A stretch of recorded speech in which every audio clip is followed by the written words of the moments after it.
So Hinata versus Rimuru has officially begun, and while I definitely expect midway through this fight next episode, they will both come to the realization that neither one of them wants to fight the other. The thing is even when that does most likely happen, there's a lot more elements at play than just them. Hinata is basically just the starter. It's like, the group hopes that Hinata kills Rimuru or they kill themselves. Whatever happens is gonna happen. But it's not like it was just her and her merry group of men that were coming in to fight. If that's the case, this could all be dissolved with a simple conversation mid-fight. The thing is, there's a whole ass army fighting. There's a whole king who's about to mess around and find out. There's a lot of chaos at play, and even if they do come to a realization, there's more than just their conflict. If anything, the conflict was just a distraction from the bigger conflicts at play. Of course, we all assume and bet on Rimuru succeeding, but still, they've had a lot of meetings recently. It's true. There's no denying that. I have enjoyed said meetings, though if we came into this episode with another meeting in the same vein as what we've been dealing with, even I probably would have been rolling my eyes at that point. I didn't talk about last week's episode just because there really was nothing to say. It was enjoyable, but it really was just another meeting at the end of the day. The thing is all these meetings really got us caught up to speed of what was happening, and now we're in the payoff section. And things are looking interesting. I mean, we started this damn episode off with a road trip to go eat ramen. This was not what they were expecting, and now look at where we end this off. We have our Goblin Force basically healing themselves mid-battle and knocking fools out with some sleeping darts. I mean, things are exciting right now. And Tensur has never been so back, baby. Of course, I have full live reactions over on Patreon. If you want to see any of my full uncut thoughts to any of these slime episodes, it's going to be over there exclusively. So, first things first, can I just say how much I adored the road trip? So, they are under the impression, Hinata specifically, that like, okay, I'm coming to fight Rimuru. I have no choice but to fight him. And then, every step of the way, it's nothing but peace. She's basically assuming she's going on this trip to Mordor, and in actuality, she's skipping along like she's in the world of Non-Non-Biyori. What a whiplash. Is Rimuru messing with her? What is the reason? Why are we going down paved streets? We thought we were going to be fighting through armies to get to Rimuru, and instead it's like, hey bro, if you need drinking water, it's going to be over there. If you need resting, it's going to be over there. But if you got money, there's lodging over there.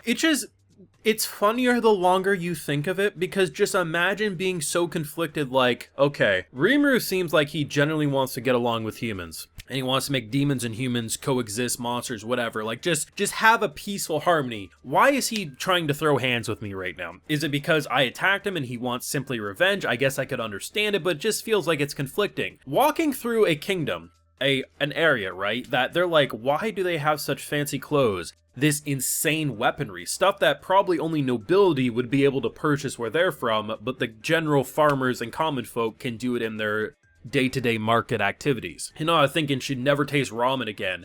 What the hell? Like, obviously she's calling out like, okay, most likely Rimuru made sure to always mention like, hey, we're able to do this, we got the ingredients because of Demon Lord Rimuru. He's a smart Demon Lord, but at the end of the day, nothing is giving her red flags of this dude's a scumbag. More of, the dude's like, the fact that they're mentioning like, they're busy defending their areas and like fighting to the death, and Rimuru has campgrounds. The night and day difference of how they live speaks for itself. But honestly, it's funny because like they literally are going down. It's a casual summer road trip to go fight a demon lord. But every step of the way to get there has been nothing but peace. It's only until they look over the cliff and see the armies fighting that things are popping off and they're back to realizing what they came for. But it's funnier the longer you think of it. And then when you look at Rimuru's side, he's also equally like, you know, okay, she's not really going about things too violently, but, you know, we have to fight her apparently. And, you know, they're like, hey, should we poison her? And he's like, bro, we're not trying to poison her, let's chill. And it's just funny because both of them don't want to fight the other. Like, they have the furthest thing from it, but because that message was altered, here we are. So even though the episode next week is called Misunderstanding,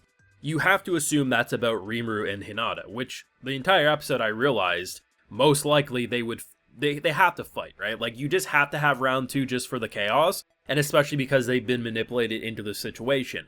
But they most likely, someone's going to say something like, why are we even fighting? And then they'll say, well, you summoned me, and be like, no, I gave you an ultimatum, and she'll be like, what are you talking about? But even if they stop fighting, there's more stuff happening. There's the new king.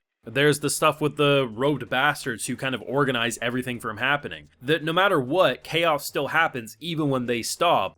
So it will be interesting to see, because ultimately getting an ally or even just more of a neutral relationship with Hinata would be incredibly big, but time will tell where they take it. But was this the most exciting and fun episode of Tensura Season 3? 100%. And it's not just because there was action at the end, it was just that it was fun, man. Like, it just got back to basics, and just the fact that we know where each character and each perspective's mind's at because of all those meetings, to watch her go down that road of the most peaceful thing possible, like, hey, don't break the glowing things in the road or we're gonna fine ya. She's thinking that she's going to be fighting armies that are trying to kill them, and then she has the nice police officer saying, yeah, just don't break the law or we'll have to give you a penalty via finances. It's like, that's not what she was expecting, and it's so funny that both of them are equally confused on the other's actions. But yeah, the action at the end was very fun. It was kind of nice at like how large of a scale it was, and it's also nice seeing different characters have different leadership roles and making decisions, like at the end with Shion. Like, even though Benimaru was like, maybe this wasn't the correct decision, but it also wasn't necessarily the wrong one, given that she knew or assumed that they would win, hence sending them into battle, even though she did shake down a poor guy. I mean, threatening him with your cooking if you don't listen to her is just absolute torture in pure demon mode, but I expect nothing less from her. It's interesting though, because they started getting like cut real bad, and then they started regenerating and healing, and then they were stabbing them. The fact that they're not killing anyone, they're literally like hog tying them for later, is just like, the disrespect is hilarious. But it is going to be fun next week, absolutely. And I think the remaining parts of this core are going to be equally as fun, because there's a lot of things at play. There's a lot of people trying to be big hotshots, and ultimately we saw what happened last season when that happened and you push Rimuru too far. So it'll be interesting to see if they can even attempt to push Rimuru as far as he did last season, because right now Demon Lord Rimuru is eating good, even if there's a little bit of chaos at his front door. I definitely very much enjoyed this episode. It was fun, and while did we need as many meetings as we had? Probably not, but as someone who does enjoy meetings, I very much enjoyed them. Though last week was probably about as much as I could deal with. Like, if we came into this episode and it was just another style of what they did,